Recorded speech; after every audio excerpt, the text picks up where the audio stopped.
रामपुर गांव समुद्र के किनारे बसा एक छोटा सा गरीब इलाका। इसी गांव में रहता था रघु, एक गरीब मछुआरा जो अपनी बूढ़ी माँ गोमती के साथ जीवन बिताता था।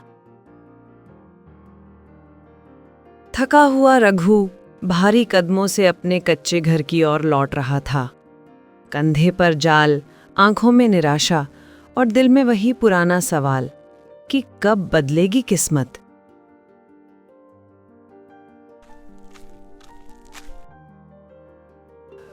क्या बताऊं माँ, समुद्र जैसे मुझसे रूठ गया है। बाकी सबके जाल भरे रहते हैं, बस मेरा ही खाली लौट आता है। क्या हुआ बेटा, आज भी तेरे जाल में मछलियां नहीं फंसी क्या? माँ, सारा दिन झील में जाल डालकर बैठा रहा, पर मेरे जाल में सिर्फ 2 मछलियां फंसी। बेटा, 2 मछलियों से पेट कहाँ भरेगा? अनाज, तेल, सब्जी सब चाहिए खाने में। अब खाना कैसे बनेगा? माँ, मैं क्या करूं? मुझे तो बस यही काम आता है, मछली पकड़ना। बेटा, मैंने सुना है जंगल के उस पार वाली झील में बहुत मछलियां मिलती हैं। वहां कोई जाता नहीं, सब डरते हैं, पर जो गया उसका जाल हमेशा भरा हुआ लौटा। अगर हिम्मत है तो वहां जा, शायद किस्मत तेरा साथ दे दे। शायद तू ठीक कह रही है माँ। कल सुबह मैं उसी झील में जाऊंगा।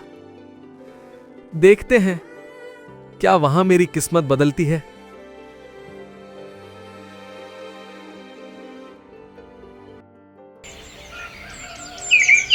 सुबह की सुनहरी किरणें जब जंगल की पत्तियों से टकराकर झिलमिलाने लगीं, तो रघु अपने पुराने फटे हुए जाल को कंधे पर लटकाए धीरे धीरे उस झील की ओर बढ़ रहा था जिसका जिक्र उसकी माँ ने पिछली रात किया था।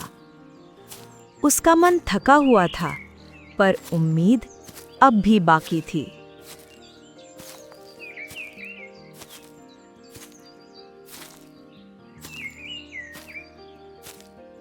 झील तक पहुंचते ही रघु रुक गया। झील इतनी शांत थी कि हवा भी जैसे सांस रोके खड़ी हो। हे भगवान, आज तो कृपा कर दो। कितने दिनों से कोशिश कर रहा हूं। मछली तो जैसे मुझसे नाराज हो गई है। माँ की आंखों में अब डर दिखने लगा है। अगर आज भी कुछ ना मिला तो हम क्या खाएंगे? इतना बोलते ही रघु अपने फटे पुराने जाल को झील में डाल देता है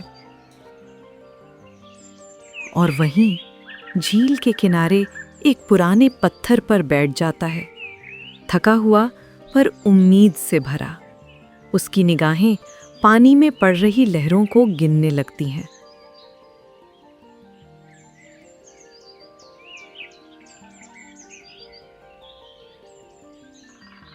अचानक जंगल की झाड़ियों के उस पार से एक ठंडी हवा चली और उसके साथ आई एक अजीब सी मधुर आवाज। रघु, मछलियां पकड़ते पकड़ते थक गया ना तू? कौन है वहां? सामने आओ।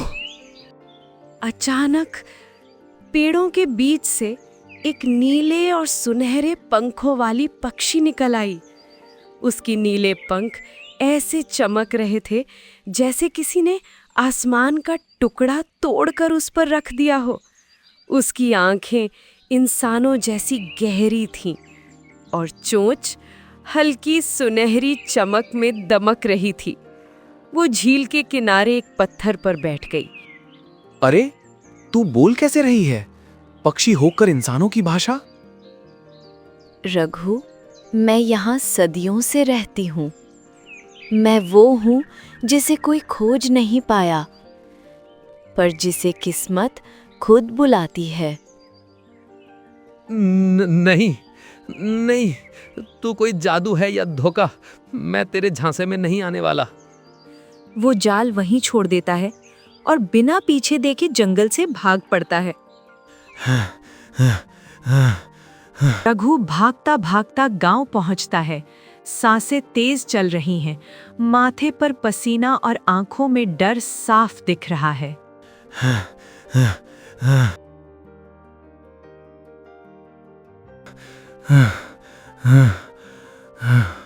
अरे रघु, ऐसे भागे भागे क्यों आ रहे हो बेटा? कहीं बाघ तो नहीं दिख गया? नहीं काका, बाघ नहीं, उससे भी अजीब चीज थी वो। झील के किनारे एक नीली पंखों वाली पक्षी थी। वो मुझसे इंसान की तरह बोलने लगी। क्या कहा तूने? पक्षी बोली? रघु, तू पागल तो नहीं हो गया? अरे भाई, मछलियां नहीं मिली तो अब पक्षियों से बातें करने लगा। कल कहेगा झील में हाथी तैर रहा था। शेर मछलियों को गाना सिखा रहा था। जा बेटा, घर जाके आराम कर। थकावट में कभी कभी आंखें धोखा दे देती हैं। कल सुबह फिर झील पर जाना, शायद तब कोई सच बोलेगा, पक्षी नहीं। रघु चुपचाप सिर झुकाकर वहां से निकल जाता है। गांव वाले फिर से हंसी मजाक में लग जाते हैं, लेकिन रघु के कदम भारी हैं।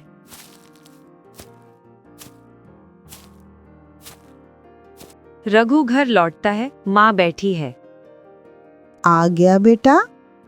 कुछ मिला आज झील से? नहीं माँ, आज भी नहीं। बस आज कुछ अजीब हुआ था। वहां झील के किनारे एक नीली पक्षी आई थी और माँ, वो मुझसे इंसान की तरह बात करने लगी। बेटा, भूख कभी कभी आंखों और कानों दोनों को धोखा दे देती है। शायद तूने हवा की सरसराहट सुनी होगी। पक्षी कहाँ बोलते हैं रघु? नहीं माँ, वो हवा नहीं थी। मैंने साफ सुना था, वो मेरा नाम ले रही थी। माँ, उस पक्षी में कुछ तो रहस्य था, कुछ जो समझ में नहीं आया पर सच्चा था। रहस्य पेट नहीं भरते रघु, खाली बर्तन की खनक ही भूख की असली आवाज होती है। रघु चुप हो जाता है।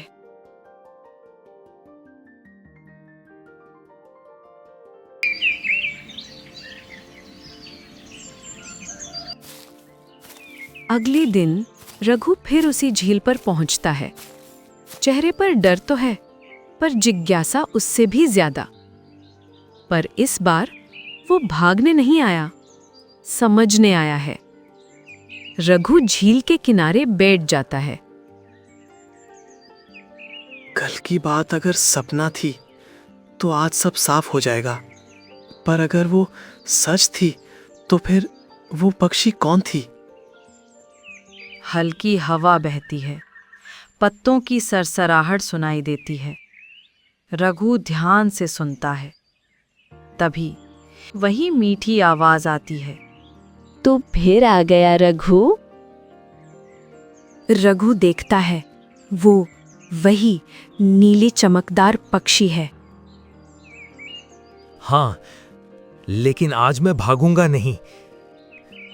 तू बोलती कैसे है? तू कोई देवी है या कोई भूत?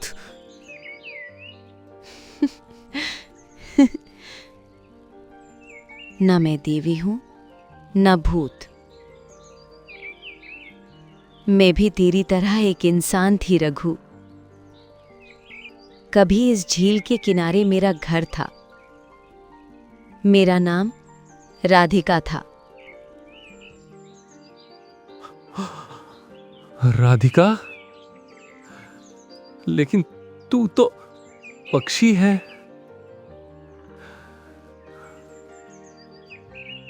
हाँ, क्योंकि मैंने गलती की थी रघु, बहुत बड़ी गलती। अपने घमंड और क्रोध में मैंने एक साधु का अपमान किया था। वो साधु जंगल में भिक्षा मांगने आया था, पर मैंने उस पर हंसकर कहा था कि वो झूठा है, सिर्फ दूसरों की मेहनत खाकर जीता है।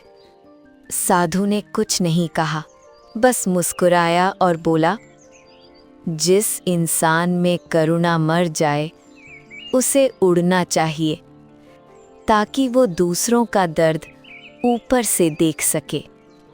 और बस उसी पल मेरा शरीर बदल गया। मैं इस पक्षी के रूप में बंध गई। तो तू इंसान थी और अब श्राप में बंधी है। हाँ, और ये श्राप तब तक नहीं टूटेगा जब तक कोई सच्चे दिल वाला इंसान मेरे दर्द को महसूस करके मेरी मदद नहीं करता। रघु उसकी बात सुनकर कुछ पल चुप रहता है। अगर मैं तेरी मदद कर सकूं तो बताना। मुझे नहीं पता मैं कौन सा काम कर पाऊंगा, पर तेरी ये हालत देखकर मेरा मन कांप गया है। पक्षी की आंखों में पहली बार उम्मीद की चमक दिखती है। वो हल्की आवाज में कहती है, रघु, अगर तू सच में मेरी मदद करना चाहता है तो कल रात उसी समय यहाँ आना। चांद पूरा होगा और हवा रुक जाएगी। उस वक्त मैं तुझे सब सच बताऊंगी। पक्षी धीरे से उड़ती है। उसकी नीली चमक आसमान में गुम हो जाती है। रघु देर तक उसी झील के किनारे खड़ा रहता है। उसकी आंखों में जिज्ञासा, डर और करुणा तीनों मिलकर तूफान बना रहे हैं।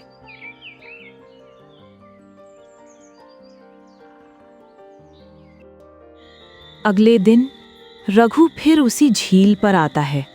उसके चेहरे पर अब डर नहीं, एक अजीब सा सुकून है। वो किनारे बैठकर आसमान की तरफ देखता है। आज वही रात है।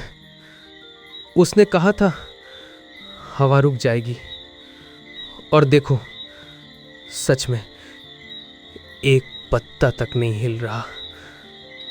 हे भगवान, अगर वो सच है तो मैं उसके दर्द को मिटा कर रहूंगा।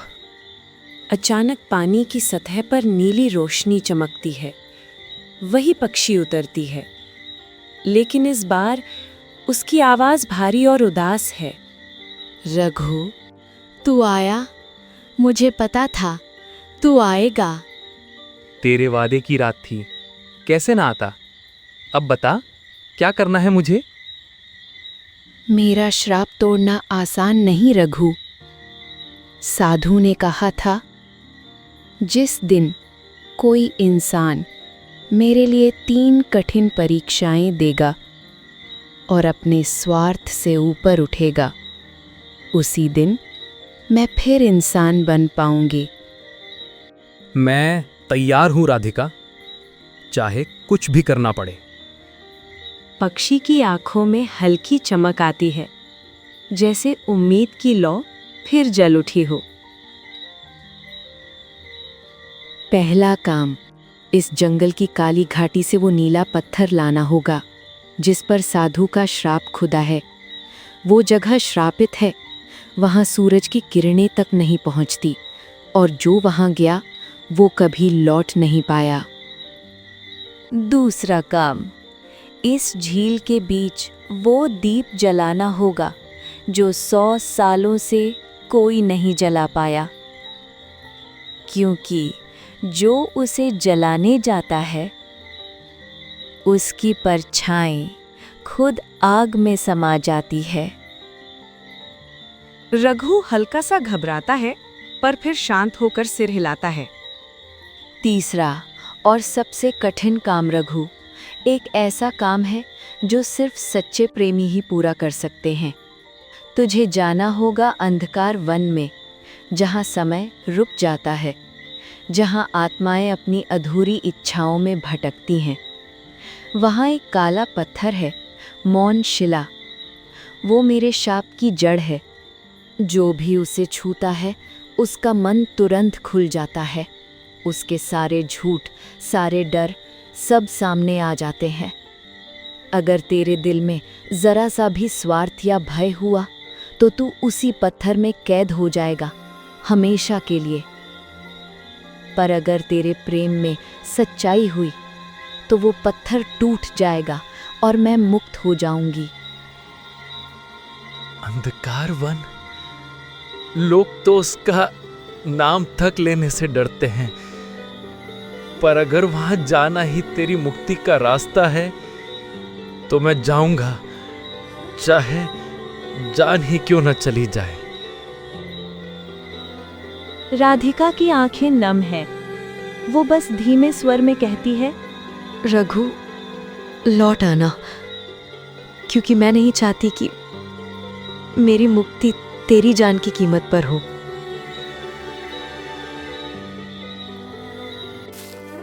रघु काली घाटी की ओर बढ़ रहा है।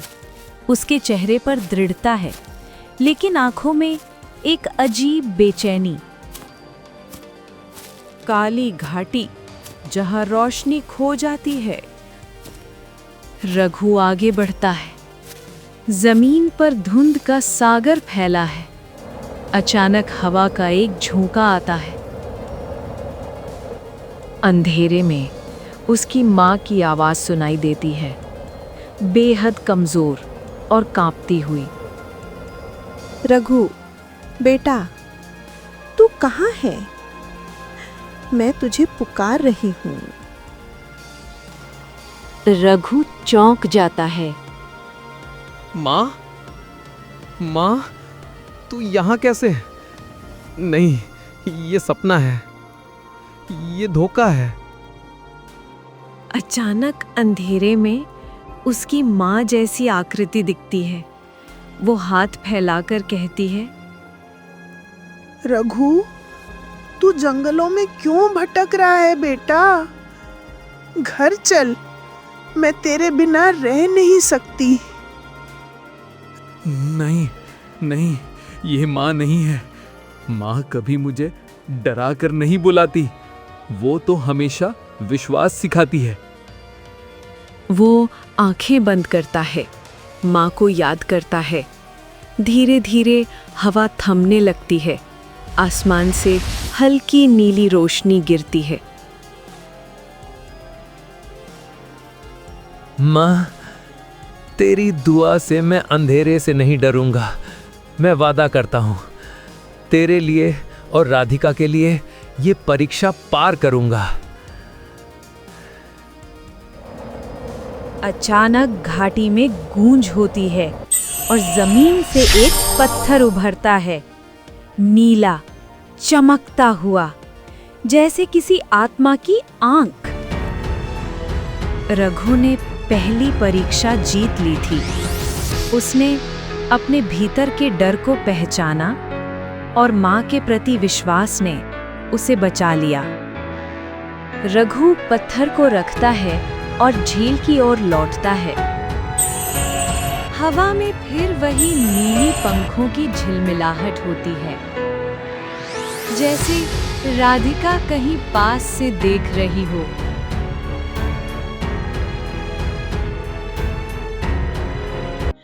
झील के उस बीच में जहां वर्षों से कोई नहीं गया था, रघु पहुंचा अपनी दूसरी परीक्षा देने, एक दीपक जलाने जो 100 सालों से बुझा पड़ा था। हे प्रभु, बस मेरी सच्चाई को पहचानना। मेरा इरादा साफ है। मेरा दिल डर से नहीं, भरोसे से भरा है। अचानक झील की लहरें थम जाती हैं। हवा ठंडी हो जाती है। दीपक की लौ जलने से पहले ही चारों तरफ से हल्की नीली रोशनी उठती है। राधिका, क्या तू यहाँ है? धीरे धीरे पानी की सतह पर एक आकृति बनने लगती है, पहले धुंधली, फिर स्पष्ट। एक युवती का चेहरा, लंबे बाल और आंखों में नीली चमक। राधिका? हाँ रघु, ये मेरा असली रूप है। यह अपने ही रूप में मैं सबसे ज्यादा खुश रहती हूँ। उसकी आवाज में दर्द है, पर आंखों में उम्मीद। वो रघु के पास आने की कोशिश करती है, लेकिन पारदर्शी लहर उसे रोक लेती है। दीप जलाओ रघु, वक्त कम है। ये दीप ही मेरी आत्मा की लौ बनेगा। रघु कांपते हाथों से दीप जलाता है। जैसे ही लौ जलती है, झील का पूरा पानी सुनहरी रोशनी से चमक उठता है।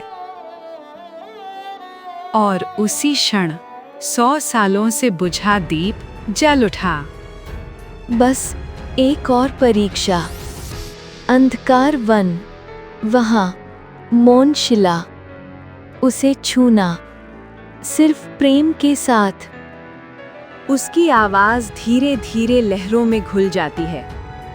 दीप की लौ अब और भी तेज जलने लगती है। राधिका, तेरी आत्मा का दीप जल चुका है। अब मैं अंधकार वन जाऊंगा। कहा जाता है, अंधकार वन में जाने वाला हर इंसान पहले खुद से मिलता है और फिर खुद को खो देता है। रात का गहरा सन्नाटा। रघु सावधानी से कदम बढ़ा रहा है।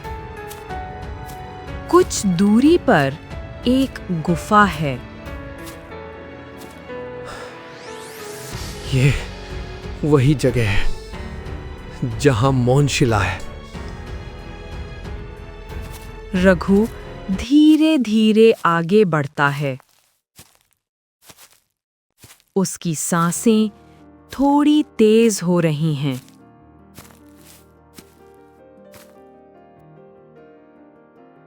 सामने अचानक जमीन से एक काले धुएं से बना राक्षस उठता है।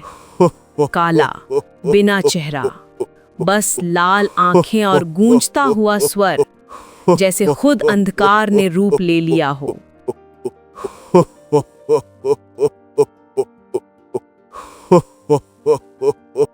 तेरी हिम्मत की कीमत है, इंसान। इस जंगल में हर प्रेमी झूठा निकला है। क्या तू साबित करेगा कि तू अलग है? अगर प्रेम सच है तो मुझे डरने की जरूरत नहीं। रघु धीरे धीरे कदम बढ़ता है। तुरंत चारों तरफ जोरदार हवाएं चलती हैं। पर अचानक रघु के दिल से नीली रोशनी निकलती है। वो रोशनी गुफा के भीतर एक चमकते पत्थर पर गिरती है। वो ही मौन शिला है।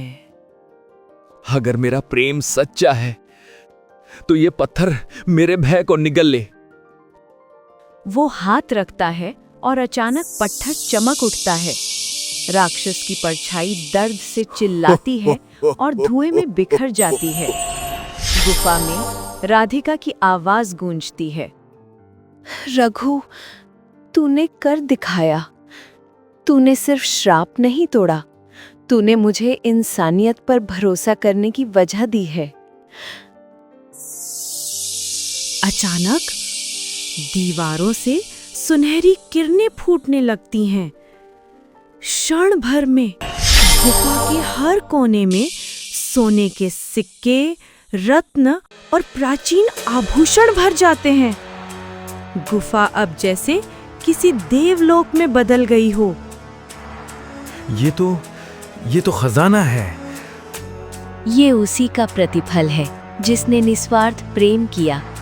तेरी मेहनत, तेरी सच्चाई, यही तेरा भाग्य है रघु।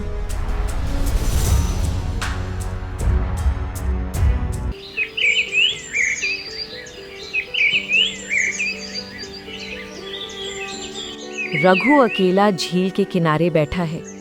कई दिन बीत चुके हैं, पर उसके दिल में राधिका की याद अब भी जिंदा है। उसकी आंखें झील की ओर टिकी हैं, जैसे वो अब भी उससे बात करती हो। अगर मेरा प्यार सच्चा था तो तू जरूर लौटेगी राधिका, कहीं ना कहीं, किसी रूप में। पानी की लहरें धीरे धीरे चमकने लगती हैं और उसी रोशनी से एक आकृति उभरती है। वो राधिका है, अपने असली इंसानी रूप में। रघु, तेरी सच्चाई ने मुझे फिर जन्म दिया।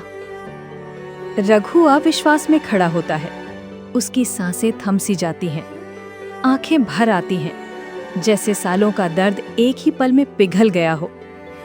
वो राधिका की ओर दौड़ता है और दोनों झील के किनारे एक दूसरे को गले लगा लेते हैं।